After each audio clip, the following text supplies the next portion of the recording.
अध्ययन विधि में जैसे श्रवण, मनन, निधिध्यासन यह अध्ययन प्रक्रिया है और उसमें हमारा जो प्रारंभ है वो श्रवण इच्छा शक्ति का प्रकटन। अब ऐसी इच्छा के लिए हम जो कल 9 पृष्ठ पढ़े जिसमें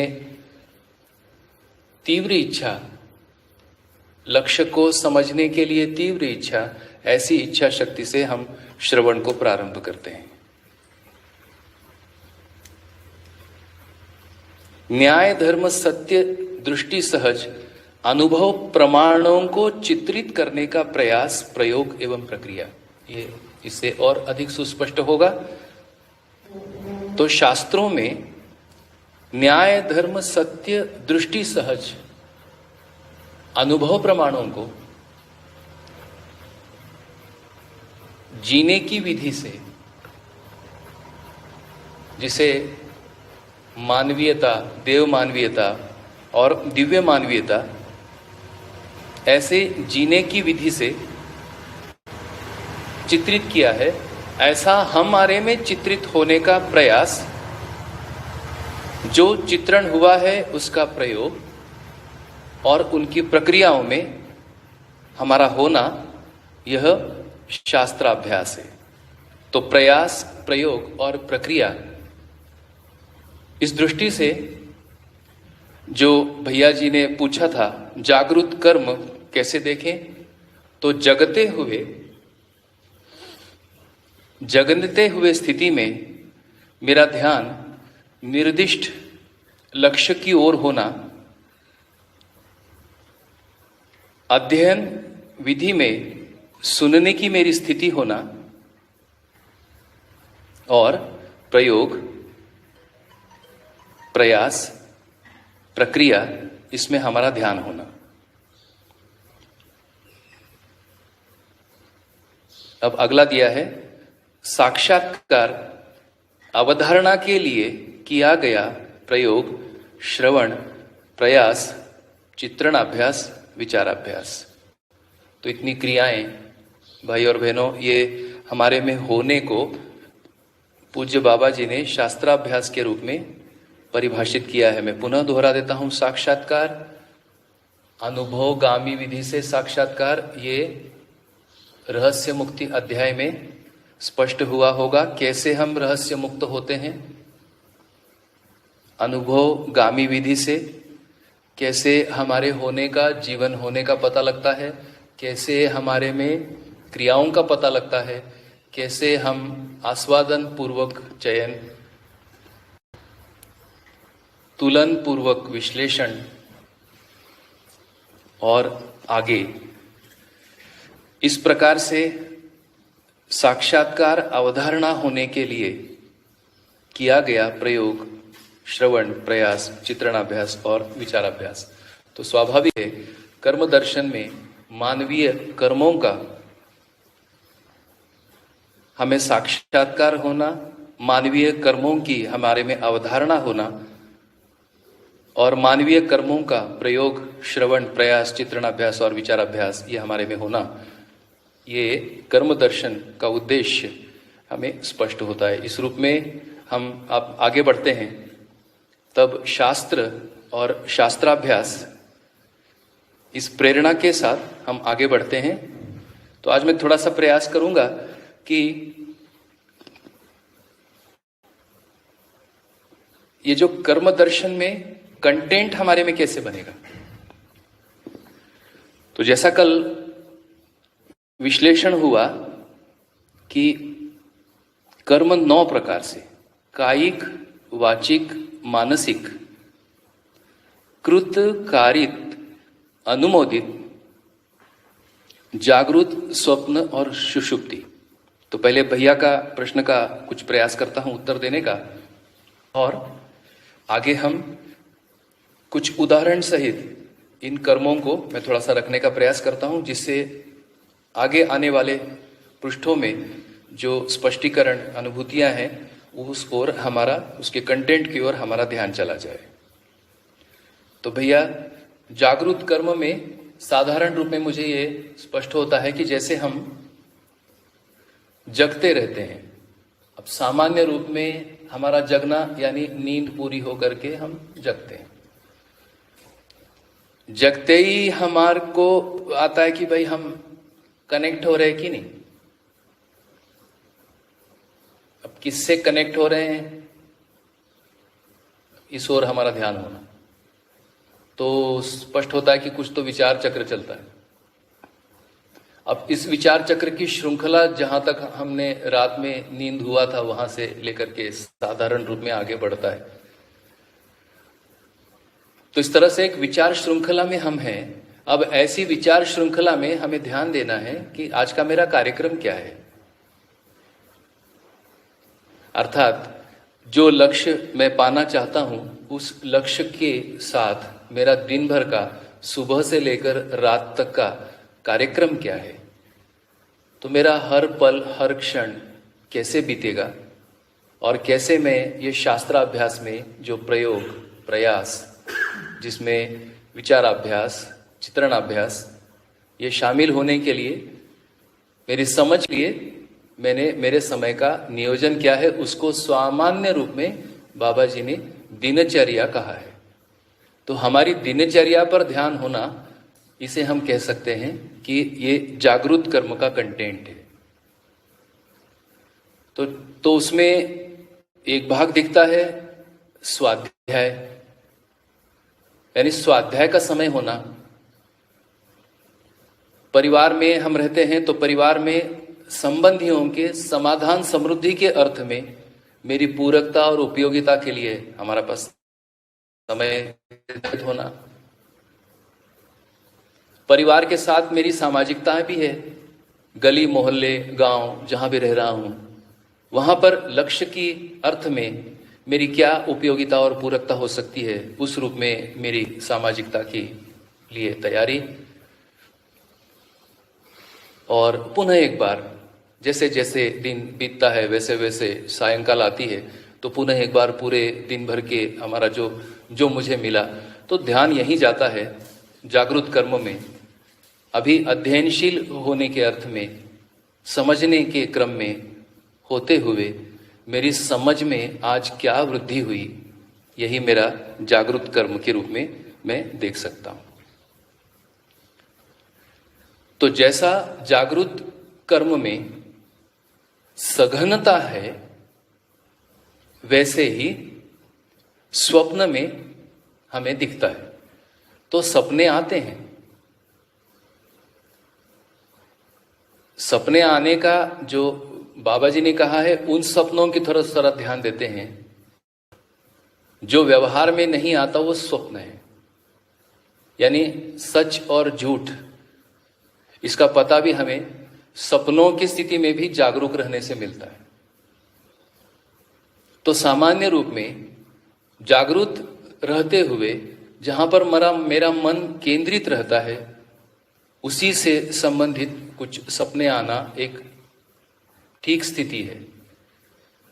और यदि विशृंखल है मेरे कार्यक्रम, सोचता कुछ हूं, बोलता कुछ हूं, करता कुछ हूं, होता कुछ और है, और एक दिन डूबता है, सामान्य भाषा का प्रयोग कर रहा हूं और मैं अपने को रीऑर्गेनाइज करता हूं, पाता हूं क्या मिला, आज कुछ कमाई हुई कि नहीं, मन की कमाई हुई कि नहीं, तन की कमाई हुई कि नहीं, धन की कमाई हुई कि नहीं।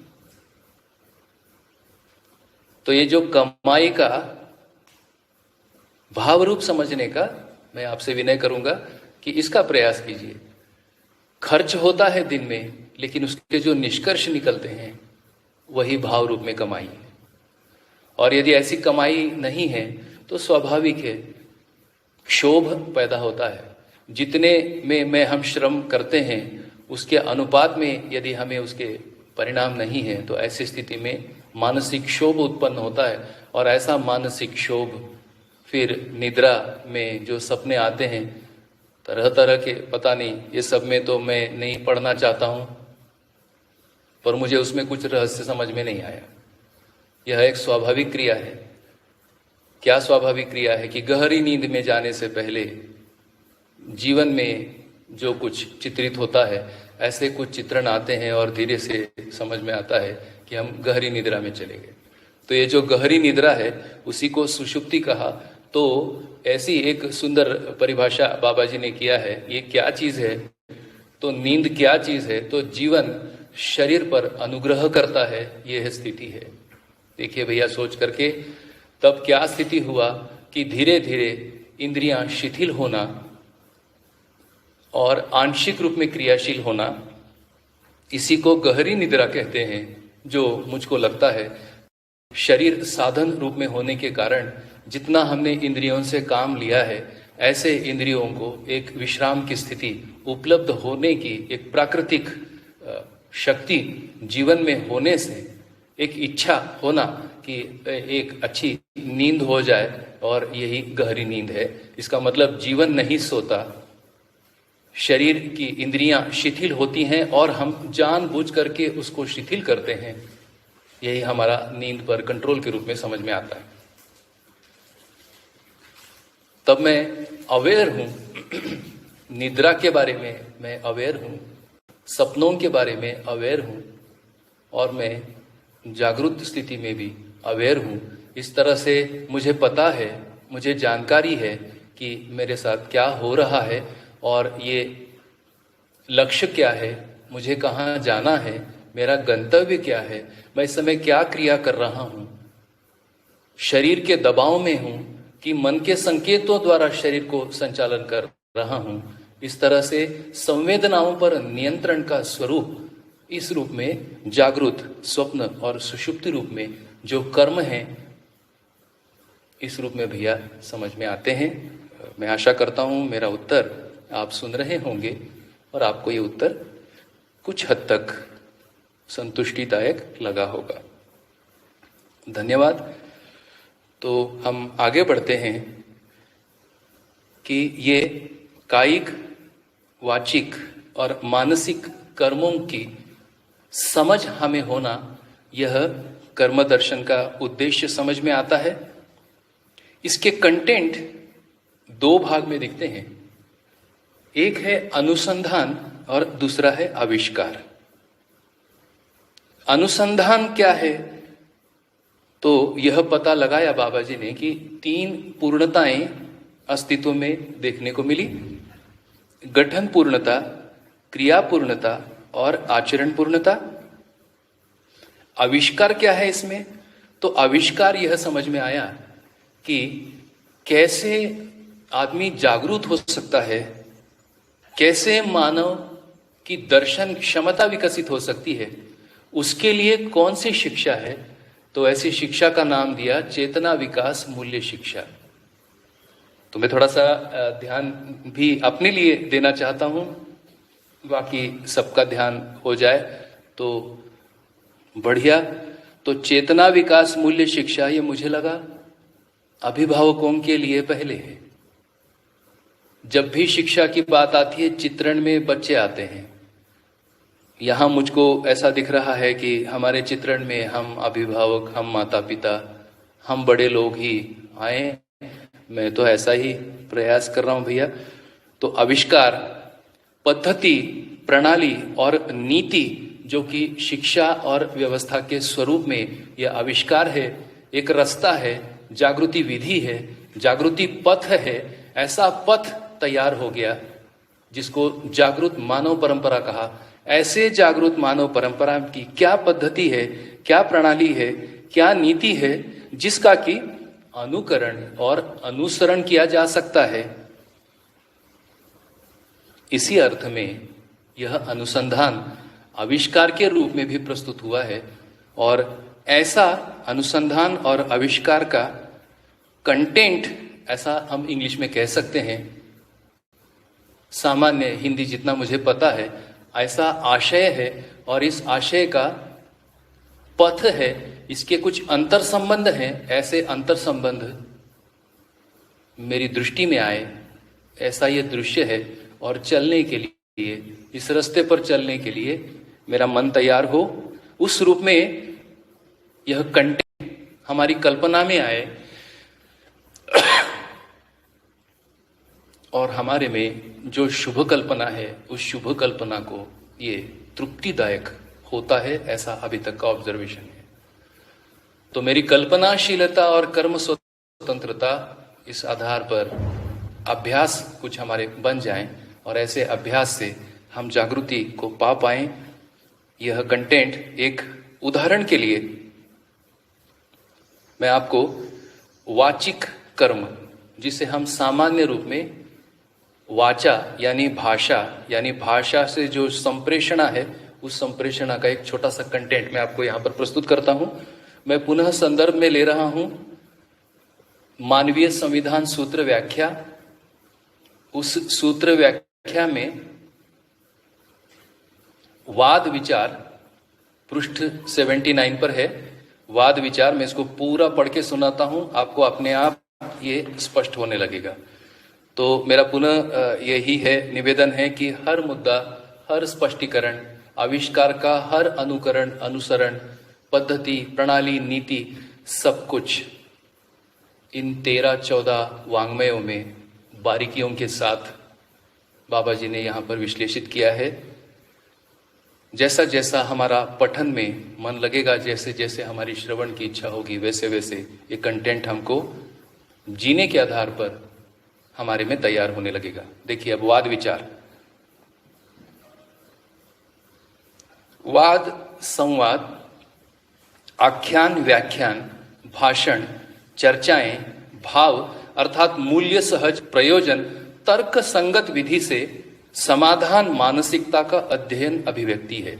ये वाद विचार जो वाचा कर्म है। अब इसमें कितने शेड्स हैं देखिए।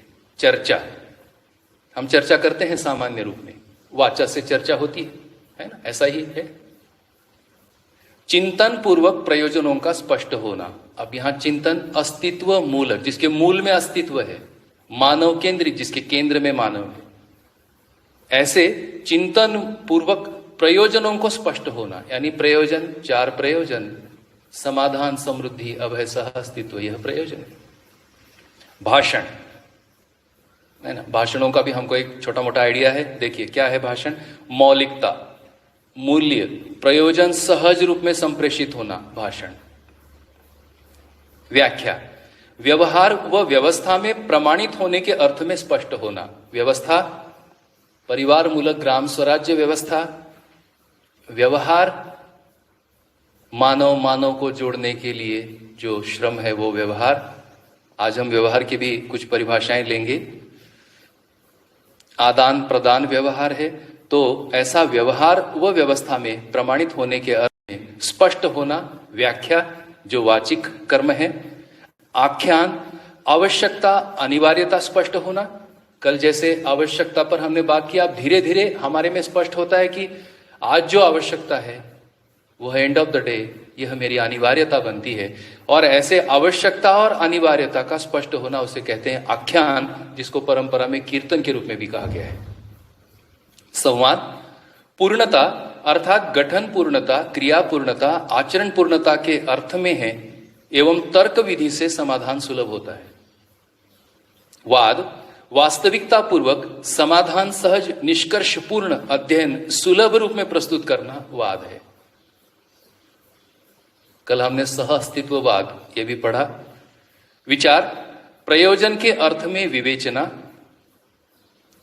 विश्लेषण करना, स्पष्ट करना, स्पष्ट होना, ये विचार है जो कि वाचा से अभिव्यक्त होता है।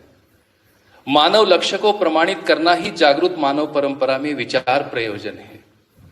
विवेचना, विधिवत प्रयोजन व लक्ष्य आवश्यकता सहज स्पष्टीकरण, ये विवेचना है। भाषा विधि प्रयोजन, भाषा सहज अर्थ में अस्तित्व में सह अस्तित्व पद अवस्था बोध होना, यह भाषा विधि प्रयोजन है जो कि हम वाचा से करते हैं। इस रूप में तो कर्म दर्शन में हमें यह स्पष्ट होना, इतने प्रकार से हम वाचिक कर्मों से हम स्वयं के लिए भी और परस्परता के लिए भी हमारी वाचा का कर्म स्पष्ट होना, यह एक ध्यान हमारा गया। मैं आशा करता हूं कि इससे कंटेंट हमारे तक पहुंचने में, और जब हम पठन करेंगे इस प्रकार से ये कंटेंट हमारे में तैयार होना और हम स्वयं के लिए भी तर्कसंगत विधि से इसको सुगम होने के लिए अभ्यास होना और ऐसे ही परस्परता में अभ्यास होना। तो आज हम 2-3 मुद्दों पर यहां पर बात करेंगे आगे के पृष्ठों में। उसमें से एक मुद्दा है नियंत्रण, इस पर आज ध्यान देंगे। जैसे अपना सत्र पूरा होगा उसके कुछ समय पहले फिर नियंत्रण पर थोड़ी सी बात रखेंगे। जो दूसरा प्रमुख मुद्दा है वो है संतुलन। तो कर्मों के लिए नियंत्रण और संतुलन, इस पर आज हमारा ध्यान केंद्रित होना। तो जैसा कल हमने यहां तक पृष्ठ 8 तक पठन किया था, उसमें लास्ट लाइन था जो कल हमने पूरा किया।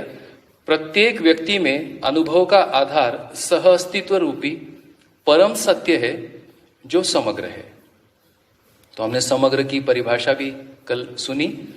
तो समग्र की परिभाषा में अस्तित्व 4 अवस्था और 4 पदों में होना, यह हमें स्पष्ट होना, यही समग्र है और अनुभव का आधार सह अस्तित्व रूपी परम सत्य भी है।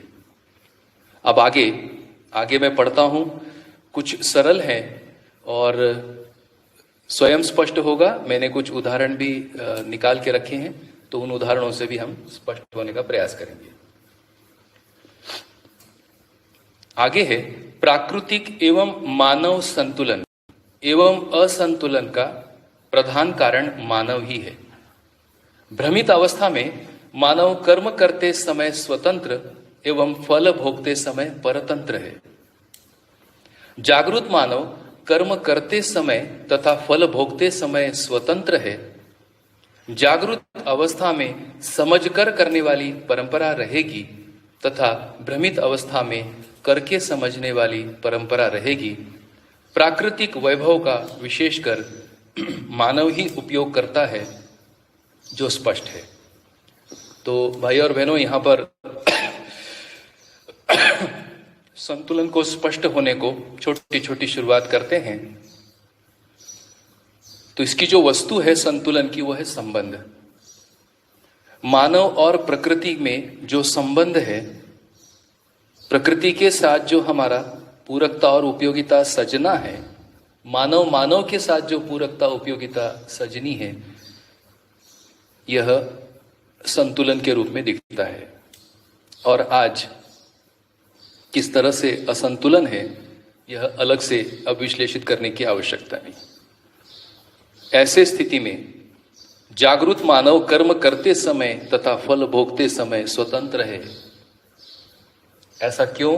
क्योंकि जागृत मानव को ये 5 मुद्दे पता है कि इसमें कर्ता कौन है, कारण क्या है, उद्देश्य क्या है, फल एवं प्रभाव क्या है। यानी समझकर करने में पहले ही आकलित हो गया, पता लग गया, जानकारी हो गई, ज्ञान होगा कि इन कर्मों का फल क्या है, और फल पहले ही आस्वादन रूप में स्वीकार हो गया। यह जागृत मानव की स्थिति है। फलस्वरूप जागृत मानव फल के लिए चिंतित नहीं है, फल का चिंतन है। यह फल अन्यों में कैसे सुगम हो सकता है, अन्यों में कैसे वितरित हो सकता है, इस रूप में अस्तित्व मूलक मानव केंद्रित चिंतन, जो मानव व्यवहार दर्शन, मानव कर्म दर्शन, मानव अभ्यास दर्शन, मानव अनुभव दर्शन, इस रूप में जो आविष्कारात्मक अनुभूतियां आई, किस रास्ते पर चला जा सकता है, इस रास्ते पर चलकर हर मानव समझदार हो सकता है और जागृत मानव परंपरा हो सकती है। इस संभावनाओं के साथ इस अनुसंधान रूपी जो कार्य हुआ, उसका जो फल आया, वह फल बाबा वितरित करते रहे और ऐसा ही फल हम लोग सेवन करते, उसको कहते हैं सदशास्त्र सेवन। तो ये जो फल आया, उस फल को हम सेवन कर रहे हैं, उसको कहते हैं सदशास्त्र सेवन। तो ऐसा सदशास्त्र सेवन करते करते हम लोगों को भी थोड़ा थोड़ा ध्यान जा रहा है कि इस रास्ते पर चल सकते हैं, लक्ष्य मिल सकता है, मंजिल मिल सकती है। इस रूप में जागृत मानव कर्म करते तथा फल भोगते समय स्वतंत्र है। अब इसमें आगे प्राकृतिक वैभव का विशेषकर मानव ही उपयोग करता है, जो प्रत्यक्ष है। अब आगे, ऋतु संतुलन को बनाए रखने के लिए भूमि में आवश्यकीय मात्रा में खनिज वनस्पति, अब उसके दिए हैं कि ऋतु संतुलन जो हम लोगों को पता हो गया है, अब ये ऋतु संतुलन के कारक तत्व क्या हैं, उसमें आवश्यकीय मात्रा में खनिज वनस्पति को सुरक्षित रखते हुए उपयोग करना, साथ ही उसकी उत्पादन प्रक्रिया में विघ्न उत्पन्न नहीं करना और सहायक होना ही प्राकृतिक नियम का तात्पर्य है। यह पूर्णतः मानव का दायित्व है। तो भाई और बहनों, इसके पूर्व 2 प्रस्तुतियां मुझको याद है हुई ही हैं। भारत भूषण त्यागी जी ने, मामा जी जिसे हम कहते हैं, और हमारे बड़े भाई प्रेम भैया ने कृषि पर बात किया है, और वो उनका जो प्रस्तुति है, उस प्रस्तुति में ऋतु संतुलन है ना, उस आधार में खनिज वनस्पति संतुलन, इस आधार पर उत्पादन प्रक्रिया में विघ्न उत्पन्न न होते हुए हम कैसे काम कर सकते हैं, ऐसे प्राकृतिक या आवर्तनशील नियमों के साथ उन्होंने प्रस्तुत किया। यह पूर्णतः मानव का दायित्व है। अब ये ध्यान जा रहा है। मैं 2-3 उदाहरण आपको दे देता हूं। जैसे मिट्टी है कि नहीं, ऐसा एनालिसिस है कि 1 इंच उर्वरा मिट्टी होने को हजारों साल लगते हैं। इस पर ध्यान दे सके। मिट्टी का पत्थर और पत्थर की मिट्टी है ना, ये अब सबको ये पता हो गया। पर अब इस क्या मिट्टी का हमारे जीने से क्या संबंध है, यहां पर मानव के कर्म जुड़ते हैं। अब मिट्टी की जो बंजर स्थिति हुई है, हमारा स्वयं पर ध्यान जा सकता है। अब ऐसा मिट्टी वापस रिकवर होने को कितना समय लगेगा और ये क्या हो रहा है, इस पर अपन ध्यान दे सकते हैं। तो इस प्रकार से जो उसकी जो उत्पादन प्रक्रिया है, मिट्टी की उर्वरा बना रहने की जो प्रक्रिया है, उसमें विधि उत्पन्न न करते हुए हम काम करते हैं तो मिट्टी का हम उपयोग कर पाएंगे। लोहा भी देखिए, लोहा धरती में मिलता है, पर उसको बनने की प्रक्रिया, इस पर ध्यान देने से कैसे कितना लोहे का हम उपयोग कर सकते हैं, अपने आप नियंत्रण हमारे में बनने लगता है। तो संतुलन के साथ ये जो उत्पादन में नियंत्रण है, जिसके मूल में विचार है, ऐसे विचार के मूल में दर्शन है ना, इस तरह से ये कंटेंट हम तक आ रहा है। अब थोड़ा सा वनस्पति की बात करते हैं। हम देखिए, हमको घरों में सबको फर्नीचर पसंद है, विशेष करके सागौन का फर्नीचर पसंद है। तो अब हमको जानकारी है कि एक सागौन का पौधा परिपक्व होने के लिए 25 से 30 वर्ष का समय लगता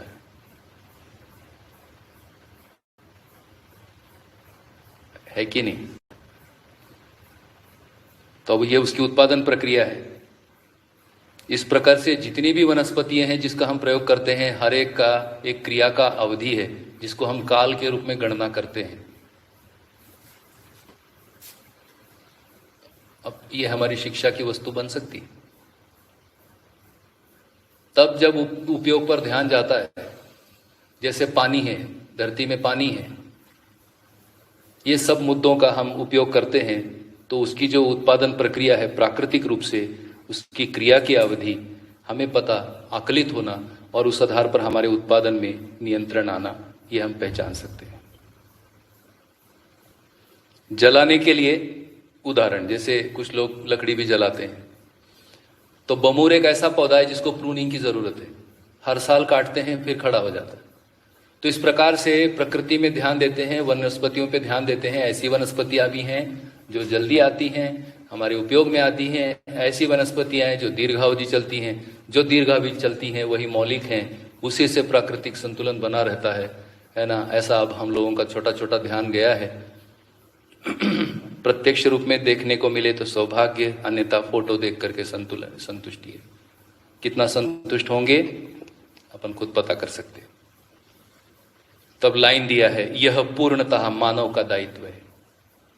वनस्पति एवं खनिज जिनकी उत्पत्ति की संभावना एवं क्रम स्पष्ट है, अभी ही बात किया, उनका उन्हीं के अनुपात में उपयोग करना उचित है, अन्यथा प्राकृतिक दुर्घटनाओं से ग्रसित होना स्वाभाविक है। ध्यान चला जा रहा होगा, गया भी होगा। अधिक विश्लेषण क्या करें इसमें, तो जो जिनकी उत्पत्ति और संभावना, यानी व्यवहार दर्शन पर पुनः ध्यान देता हूं। पदार्थावस्था धन श्रम बराबर प्राण अवस्था, पदार्थावस्था प्राण अवस्था धन श्रम बराबर जीवावस्था के शरीर और ये तीनों का धन श्रम बराबर ज्ञान अवस्था का शरीर, जो आज हमको शरीर उपलब्ध हुआ है, उसके पीछे क्या प्रकृति में श्रम है, उस श्रम का अगर अनुपात का अगर हम अंदाज लगा लेंगे और जो हम श्रम से समृद्धि कहते हैं उस अनुपात में यदि वो श्रम देखेंगे तो वो नगण्य जैसा लगता है। क्योंकि आज हमारी मानसिकता में ये दूर चले गए हैं मुद्दे, इसलिए श्रम से समृद्धि बहुत सोच रहे, बहुत सोचना हो रहा है। श्रम से समृद्धि कैसा भैया, श्रम कैसे करेंगे, है कि नहीं, इतना श्रम का हो रहा है। अब वो विवेचना है कि उसका पोस्टमार्टम है कि नहीं, अपन लोग सोच सकते। तो श्रम की विवेचना होगा, उसी से समझ में आएगा। खूब बढ़िया। अब आगे शिक्षा एवं व्यवस्था की सामूहिक संतुलन को बनाए रखने का एकमात्र उपाय है। अब इसका उपाय योजना भी दिया है। तो सामूहिक या सामाजिक संतुलन क्या है? तो सामूहिक या सामाजिक संतुलन है, इसमें न्यूनाधिक्य में देख सकते हैं। आज जैसा अभी आ रहा है कि धरती तापग्रस्त हुई, अब यहां पता लग रहा है कि मानव के ही कृत्यों से ये तापग्रस्त हुआ। तब कृत कारित अनुमोदित विधि से, है ना, अब हम अपराध की श्रेणी में आ गए। करना, कराना, कराने के लिए सहमत देना, इसके बिना चल नहीं सकता है, उसको कहेंगे विवशता। तो आवश्यकताओं का अनुपात कम, अनावश्यकता का अनुपात ज्यादा हो गया। फलस्वरूप अपराध और उपकार में उल्टा हो गया, न्यून में आ गया उपकार और अपराध अधिक्य में चला गया, ये असंतुलन। तब ऐसी मानवीय शिक्षा, मानवीय व्यवस्था रूपी आविष्कार को, रूपी जागृति पथ को अपनाते हुए सामाजिक संतुलन को बनाए रखने का उपाय बाबा जी ने प्रस्तावित किया है, जिसका नाम है जागृत मानव परंपरा, जिसमें उपकार की प्रवृत्ति अधिकता में और न्यूनता में अपराध प्रवृत्ति होने पर ऐसे अपराध प्रवृत्ति को व्यवस्था से समझाया जा सकता है, प्रवृत्तियों का परिमार्जन के लिए काम किया जा सकता है। तो इस रूप में जागृत मानव परंपरा के प्रमाण हम देख सकते हैं। यही संतुलन बनाए रखने का उपाय है। अब यहां पर आगे संतुलन का विश्लेषण दिया है। देखिए, इसके जो कोर में है, सामाजिक संतुलन के कोर में है स्वधन, स्वनारी, स्वपुरुष एवं दयापूर्ण कार्य व्यवहार परंपरा है। इसके विपरीत पर नारी, पर पुरुष, परधन एवं पर पीड़ा से असंतुलन है, जो प्रत्यक्ष है। हम स्वधन पर थोड़ी बात करते हैं। ये स्वधन की कैसे हमारे में स्थिर होता है, तो इसको बाबा जी ने व्यवहारवादी समाजशास्त्र में स्वधन को विश्लेषित किया है। कैसे हम स्वधन की विवेचना, उसकी विवेचना प्रस्तुत की है।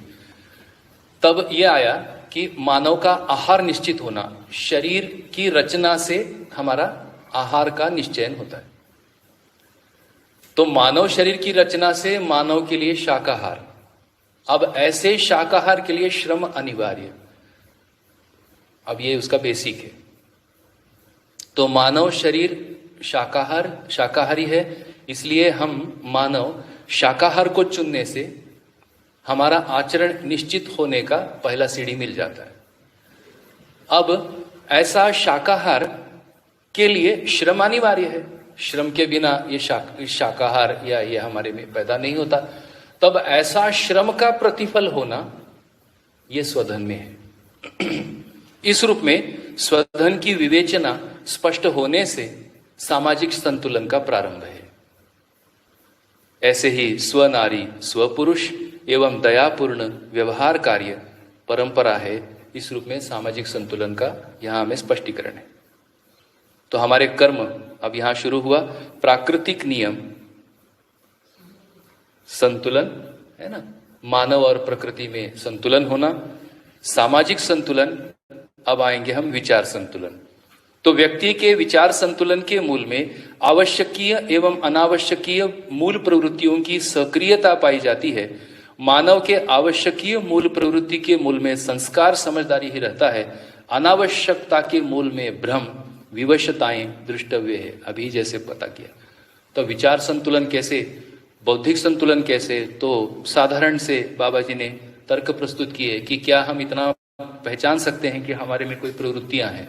अब इन प्रवृत्तियों में आवश्यकीय प्रवृत्ति है और अनावश्यकीय प्रवृत्ति है। अनावश्यकीय मूल प्रवृत्तियों को विवशताएं जो भ्रमवश हैं, और आवश्यकीय मूल प्रवृत्तियां जो जागृति के कारण है। तब आवश्यकीय मूल प्रवृत्तियां जिसमें असंग्रह, स्नेह, विद्या, सरलता एवं अभय के रूप में, अनावश्यकीय मूल प्रवृत्तियां सुविधा संग्रह, द्वेष, अविद्या, अभिमान एवं भय के रूप में प्रत्यक्ष हैं। तो सुनने वाले जो भी हमारे बंधु भगिनी होंगे उनको ये जो 5 प्रवृत्तियां हैं उनकी स्पष्टता होगी।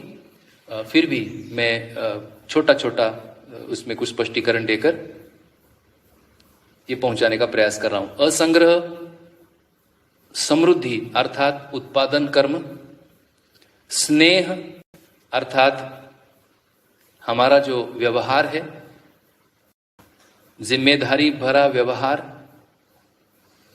वह स्नेह, विद्या अर्थात जो दर्शन हम पढ़ रहे हैं, जीवन विद्या जिसका नाम है, जीने की कला,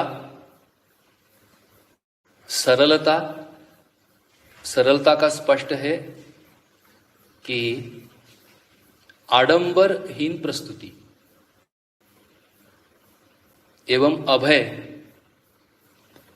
सरलता से संबंधों की पहचान, यह अभय है। और अनावश्यकीय मूल प्रवृत्तियां सुविधा संग्रह, द्वेष, अविद्या, अभिमान और भय, ये सब स्वतः स्पष्ट है। तो प्राकृतिक संतुलन, सामाजिक संतुलन एवं बौद्धिक संतुलन योग्य नियम ही आवश्यकीय नियम है, यही नियम त्रय है। अब यहां से अपने को उपाय योजना है। आवश्यकीय नियमों का ज्ञान व अनुसरण, निर्णय उसके सदुपयोग से, सदुपयोग का निर्णय विकास एवं जागृति से, विकास एवं जागृति का निर्णय बौद्धिक, सामाजिक एवं प्राकृतिक नियमों के समझ व पालन से स्पष्ट होता है। मानव के लिए अपने विकास एवं जागृति क्रम श्रृंखला को अक्षुण्ण बनाए रखने के लिए आवश्यकीय नियमों का अनुसरण एक अनिवार्य प्रक्रिया है। अब आ गया पेज नंबर 8 तक आवश्यकता था। अब धीरे धीरे ये आवश्यकता हमें स्पष्ट हो गई, अब ये अनिवार्यता में आ गया। यही मानव जीवन जागृति क्रम, जागृत जीवन के कार्यक्रम का प्रत्यक्ष रूप है। अब धीरे धीरे भाई और बहनों, कार्यक्रम ही कर्म है, इस जगह तक अपन पहुंचेंगे। तो जैसे शशि भैया पूछ रहे थे जागृत में कर्म क्या है, तो जागृत स्थिति में हमारे कार्यक्रमों का स्वरूप ही हमारा कर्म। तो अब कार्यक्रमों के स्वरूप कैसा है, तो ये जो नियमों का ज्ञान एवं अनुसरण, निर्णय, इसका उपयोग, सदुपयोग, अपने विकास, मानव का अपना विकास, इसकी भी सूचना हमें स्पष्ट है कि मानव का अपना विकास यानी चेतना का विकास, पशु मानव, राक्षस मानव से मानव, देव मानव, दिव्य मानवीयता में विकास, और जागृति का आशय है ज्ञान, विवेक, विज्ञान, संपन्नता, यह जागृति प्रमाण रूप में। इस तरह से विकास एवं जागृति क्रम श्रृंखला को अक्षुण्ण बनाए रखने के लिए आवश्यकीय नियमों का अनुसरण एक अनिवार्य प्रक्रिया है। सांस्कृतिक मूल्यों का अवगाहन एवं निर्वहन व मूल्यांकन ही मानवकृत वातावरण है। सांस्कृतिक मूल्य, आपको याद होगा कि संस्कृति, सभ्यता, विधि व्यवस्था पर एक प्रस्तुति किया था। तो जो जो सामाजिकता के अर्थ में हमें छूता है उसका सांस्कृतिक मूल्य है, यानी सर्व स्वीकार्यता की जो स्थिति है वह सांस्कृतिक मूल्यों के रूप में है ना। उसका अवगाहन यानी उसके लिए प्रेरणा होना और उसका निर्वहन और मूल्यांकन होना, यह मानवकृत वातावरण है। मानव में समाहित संस्कार ही उसके स्वभाव को अभिव्यक्त करता है। सुसंस्कार पूर्वक मानव संस्कृति का उद्गम होता है। यह तब तक संस्कारपूत होता रहेगा जब तक कि वह पूर्ण ना हो जावे। तो इस प्रकार से जो विकास और जागृति का स्वरूप है वह विश्लेषित हुआ है। अब आगे, संस्कार पूर्णता का प्रत्यक्ष रूप मानवीयता, अति मानवीयता पूर्ण स्वभाव ही है। इसकी सूचना आपको हो गई है। सुसंस्कृति संपन्नता का प्रत्यक्ष रूप मानवीयतापूर्ण स्वभाव है। विकृत संस्कृति का प्रत्यक्ष रूप ही अमानवीयता है। सामाजिकता पूर्ण संस्कृति मानवीयता पूर्वक स्पष्ट होती है। ऐसी मानवीयता के पोषण के लिए ही संस्कृति, सभ्यता, विधि और व्यवस्था है। तब जो आविष्कार की बात किए थे, उस आविष्कार में संस्कृति, सभ्यता, विधि, व्यवस्था की स्पष्टता है और ये कैसे एक दूसरे के लिए पोषक होते हैं, उसके लिए हमें क्या क्या करना है, कैसे करना है, ये सबकी जानकारियां हमें आने वाले दर्शनों में, शास्त्रवाद में और शास्त्रों में और संविधान में व्यवस्थित है। अभी इतना ध्यान चला जाए कि संस्कृति, सभ्यता, विधि और व्यवस्था है ना, यह मानव की सामाजिकता को सुस्पष्ट करने योग्य कार्यक्रम है। जागरूक मानव परंपरा में मानवीयतापूर्ण सांस्कृतिक कार्यक्रम संस्कारों का ही प्रदर्शन है, क्योंकि जागरूक परंपरा में संस्कार विहीन मानव नहीं है, जबकि भ्रमित मानव परंपराएं समुदायों के रूप में गण्य हैं। यही संपूर्ण समस्याओं का कारण है। समस्याएं संस्कार का प्रमाण नहीं, क्योंकि सभी समस्याएं समाधानित होते ही हैं।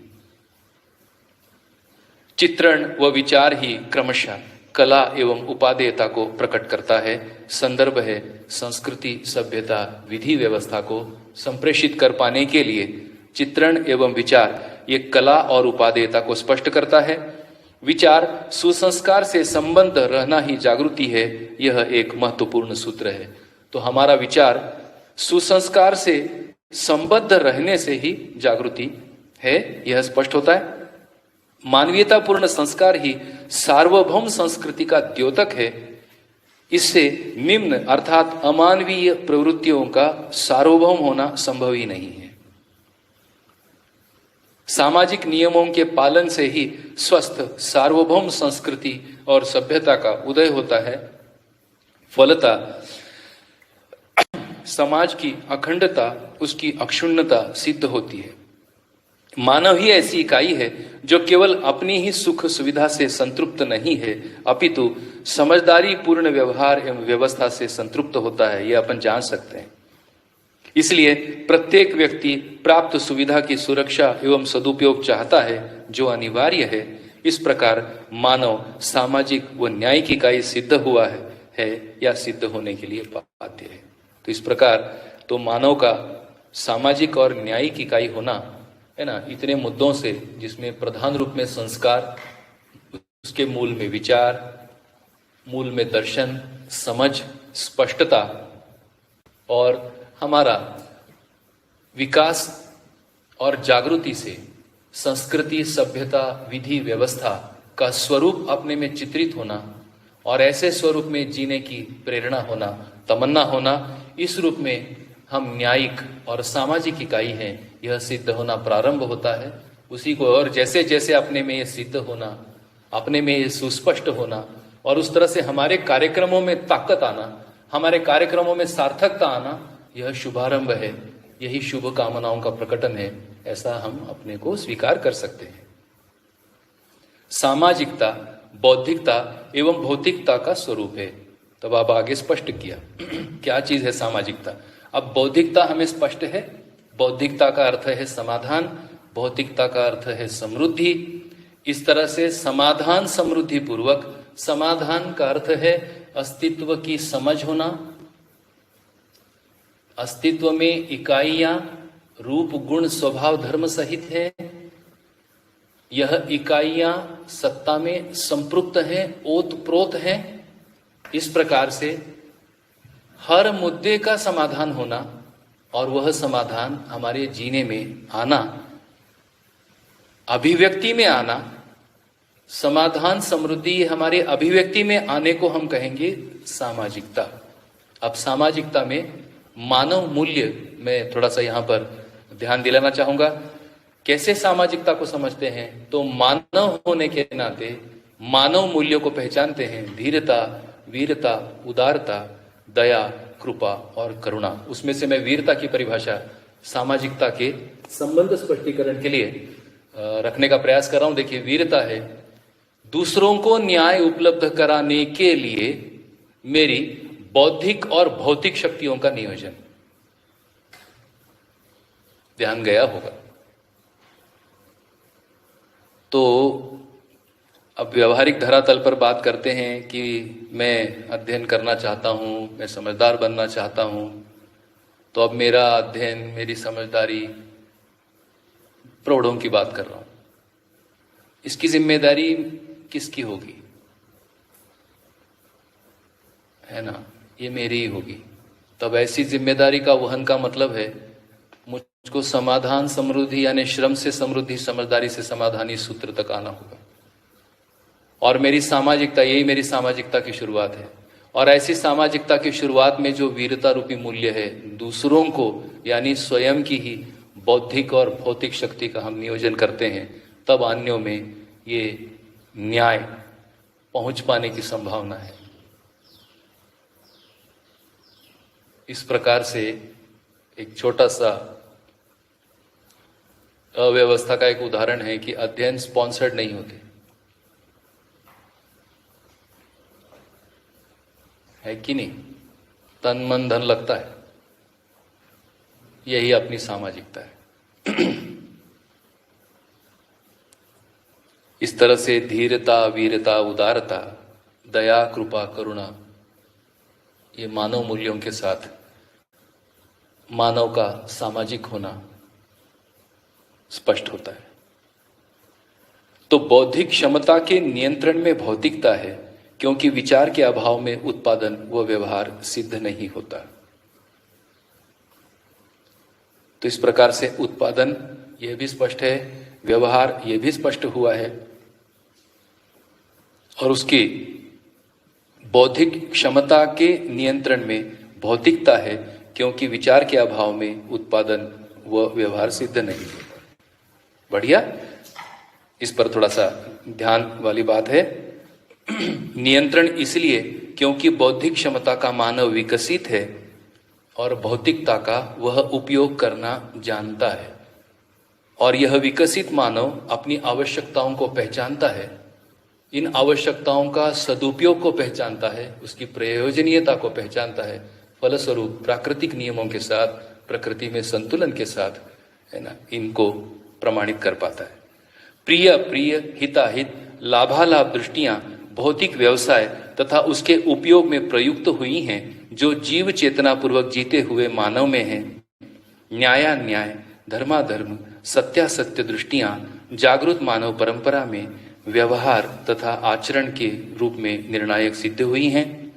तो भाई और बहनों, ये जो व्यवहार और आचरण जागृत मानव परंपरा में आचरण का हमें स्पष्ट है, मूल चरित्र नैतिकता, जिसके मूल में समाधान है, और ये समाधान में हमें 30 मूल्यों की जानकारी होना, चरित्र की जानकारी होना, नैतिकताओं की जानकारी होना, और धीरे धीरे आगे बढ़ते हैं, ये सभी मूल्य अस्तित्व में है, इनकी जानकारी होना, है ना, इस मूल्य के मूल में जो संपृक्तता है उसकी हमें जानकारी होना, और फलस्वरूप नीतियां निश्चित होना, और ऐसे मूल्य और नीति के फलन में हमारा चरित्र स्वधन, स्वनारी, दयापूर्ण व्यवहार कार्य के रूप में फलन में आना, यही एक बात है जो कि आचरण के रूप में हम कह सकते हैं। व्यवहार है जो परस्परता में है, ऐसे परस्परता में, व्यवहार में एक दूसरे का जो आदान प्रदान है, तन मन धन सहित आदान प्रदान, अन्यों को जोड़ने के लिए जो मानसिक श्रम है, वह व्यवहार है। इस रूप में